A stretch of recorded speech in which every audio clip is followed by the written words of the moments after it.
ऐसा तुझे ठीक लगे विचार करके देख कर।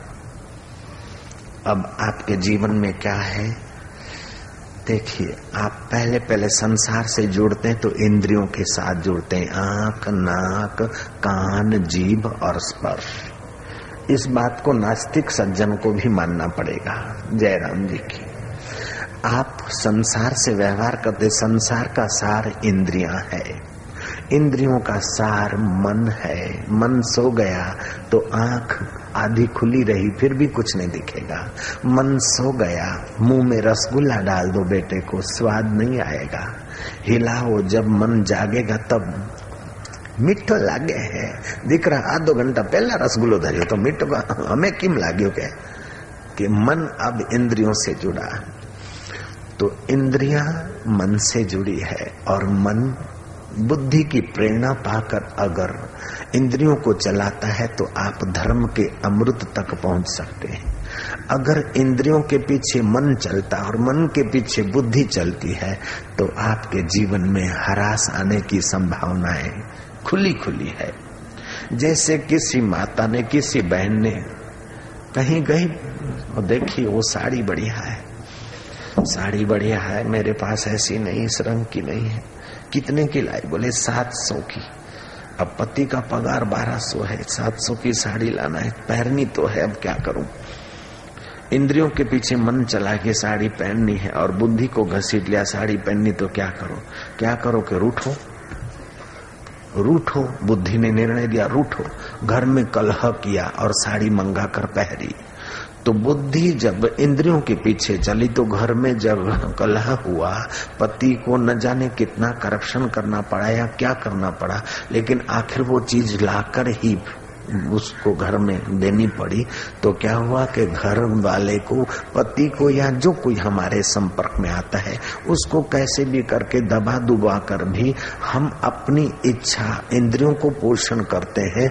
तो ये वासना की प्रधानता हो गई। इंद्रियों के पीछे मन चला, मन के पीछे बुद्धि चली, ये वासना की प्रधानता से पतन का रास्ता खुल गया। साड़ी देखी लेकिन मेरे पति की आय इतनी ज्यादा नहीं है और मेरे पास 7 साड़ियां पड़ी है, रंग रंगीली है, छेल छबीली साड़ी है, लेकिन मेरी तो शादी हो गई, 9 साल हो गए। अब जैसा भी है ठीक है, अंग ढकना है। सुशीला को तो एक ही साड़ी थी, फिर भी आनंद से जीते थे। हमारे पास 7 साड़ियां हैं, तो फिर मैं पति की आय के अनुसार अपनी शादी शुदी साड़ी ले लूंगी, ऐसी महंगी क्यों लूंगी? ऐसा सोचकर बुद्धि का प्रभाव मन पर पड़ा और मन का प्रभाव बुद्धि पर पड़ा, तो वह महिला धार्मिक और उसके पति को सुख शांति रहेगी। जयराम जी बोलना पड़ेगा। ऐसे ही पति ने किसी लेडी को देखा, बड़ी सुंदर है ऐसी, और अपनी पत्नी को तू तो दिखाती है, चल ब्यूटी पार्लर करा। जयराम जी सत्यानाश कर दिया ब्यूटी पार्लर ने। तो ये हमारे देश का चीज नहीं है, ये परदेश की पाश्चात्य जगत की गंदगी है। ब्यूटी पार्लर में जो क्रीम बनती है उसमें तो वो जो लगाती है लेडियां, परदेश की लेडियों को तो मैं देखा, मेरे को तो बड़ी दया आई। फ्लाइट जब उतरता है उस समय वो श्रृंगार के बक्से निकाल कर यूं आंख पर लगाती, फिर कढ़ाई काजल खींचती, तब तक ठीक है। फिर वो क्रीम लगाती जिसमें 4,30,000 बंदर तो भारत सरकार ने निर्यात किए थे और वो ब्यूटी पार्लर के प्रसाधनों में उपयोग में आते।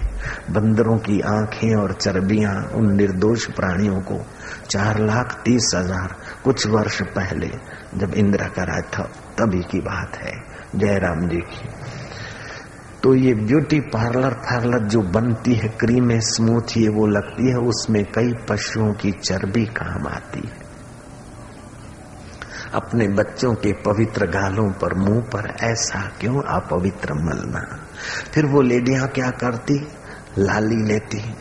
लाली काय की बनती? पशु और पक्षियों का खून, केमिकल और उनकी आहें और थोड़ा सा सेंट भी बिज्जू नाम के जानवर की पिटाई करके उस कि द्रवीभूत जो निकलती चीजें वो डालकर, केमिकल डालकर वो सेंट बनती है, उस सेंट से उत्तेजनाएं पैदा होती है।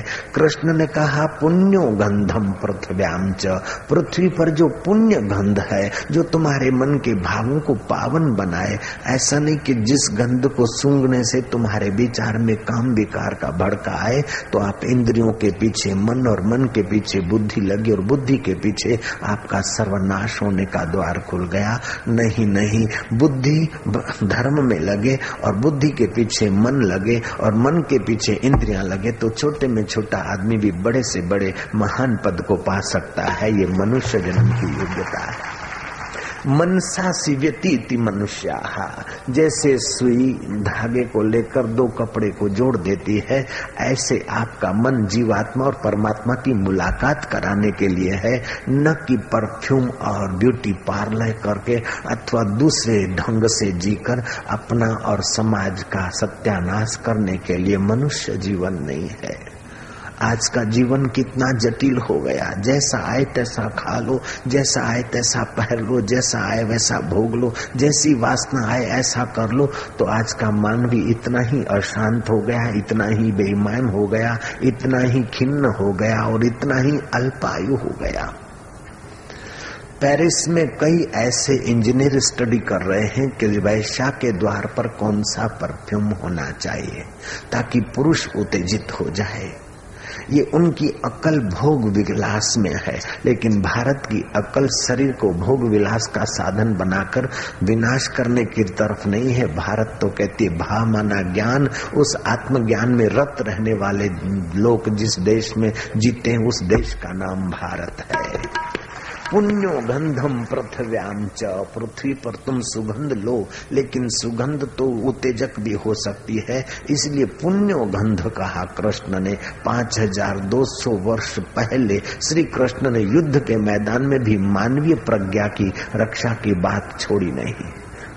तुम सुगंध लो, गुलाब का फूल है या केसर चंदन आदि है, भगवान को धराओ और प्रसाद समझकर टिल्ला लगाओ अथवा प्रसाद समझकर सूंघो तो तुम्हारा मन पवित्र होगा। लेकिन वो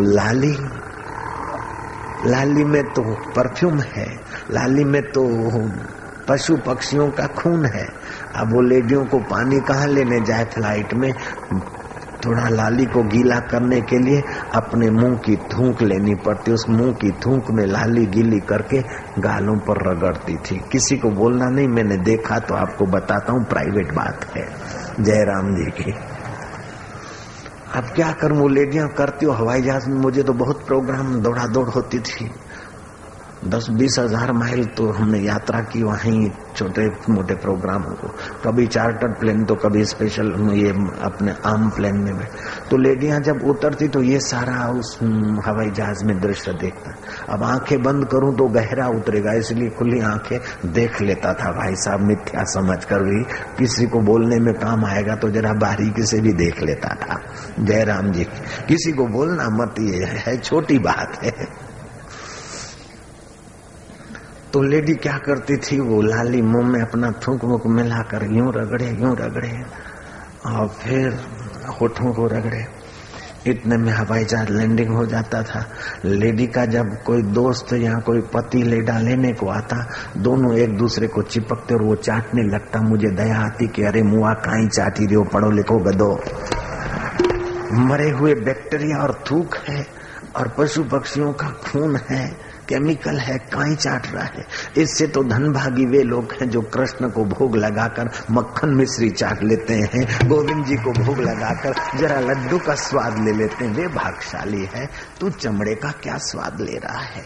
पढ़ लिख कर भी अगर ऐसा ही जीवन बिताया तो तुलसीदास फटका मारकर सिखाते हैं, काम क्रोध और लोभ मोह की जब लग मन में खान, तुलसी दोनों एक है क्या मूर्ख और विद्वान। तू बड़ा एमए हो गया तो क्या, बीए हो गया तो क्या, ग्रेजुएट हो गया तो क्या, लेकिन ये कचरा चाट चाट कर जो कुत्ता चाट कर जीता है, ऐसी चीजें चाट कर तेरा जीवन नहीं। तू तो जीवन दाता के ध्यान का मजा लेकर, जीवन दाता के ज्ञान का मजा लेकर, जीवन दाता के रस का मजा लेकर तू मुक्त होने के लिए आया है, ये कचरा चाटने के लिए तो नहीं आया लाला भैया। अपने मन को बुद्धि के अनुकूल चलाइए और इंद्रियों को मन के अनुकूल। बुद्धि अगर गुलाम हो गई, मन इंद्रियों का दास हो गया और बुद्धि मन की दास हो गई तो जीवन का ह्रास हो जाएगा। इसलिए बुद्धि और बुद्धि को पुष्ट करने के लिए ध्यान, भजन, सत्संग है, श्रेष्ठ बुद्धिवानों का संग है।